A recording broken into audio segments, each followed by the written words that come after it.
दोस्तों, आज की कहानी पुत्र द्वारा पिता को देखने का नजरिया। जब मैं 3 वर्ष का था तब मैं सोचता था कि मेरे पिता इस दुनिया के सबसे बुद्धिमान, मजबूत और ताकतवर व्यक्ति है। जब मैं 6 वर्ष का हुआ तब मैंने महसूस किया कि मेरे पिता दुनिया में सबसे मजबूत ही नहीं सबसे समझदार व्यक्ति भी है। जब मैं 9 वर्ष का हुआ तब मैंने महसूस किया कि मेरे पिता के पास दुनिया का पूरा ज्ञान है। जब मैं 12 वर्ष का हुआ तब मैं महसूस करने लगा कि मेरे दोस्तों के पिता मेरे पिता के मुकाबले ज्यादा समझदार है। जब मैं 15 साल का हुआ तब मैंने महसूस किया कि मेरे पिता को दुनिया में चलने के लिए, दुनिया को समझने के लिए कुछ और ज्ञान की जरूरत है। 20 वर्ष की उम्र में मैं समझने लगा कि मेरे पिता पुराने ख्यालात के हैं और वे अब भी उनकी पुरानी दुनिया में ही जी रहे हैं।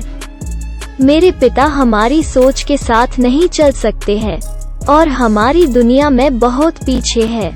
जब मैं 25 साल का हुआ तब मैं सोचने लगा कि मुझे अपने किसी भी काम को करने के लिए अपने पिताजी से सलाह मशवरा नहीं करना चाहिए, क्योंकि उनकी सोच पुरानी है और उन्हें प्रत्येक बात में कमी निकालने की आदत सी पड़ गई है।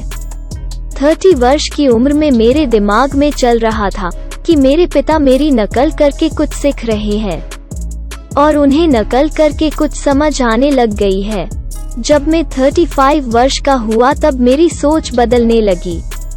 35 वर्ष का होने के बाद मैं महसूस करने लगा कि मुझे अपने पिता से छोटी मोटी बातों में सलाह ले लेनी चाहिए।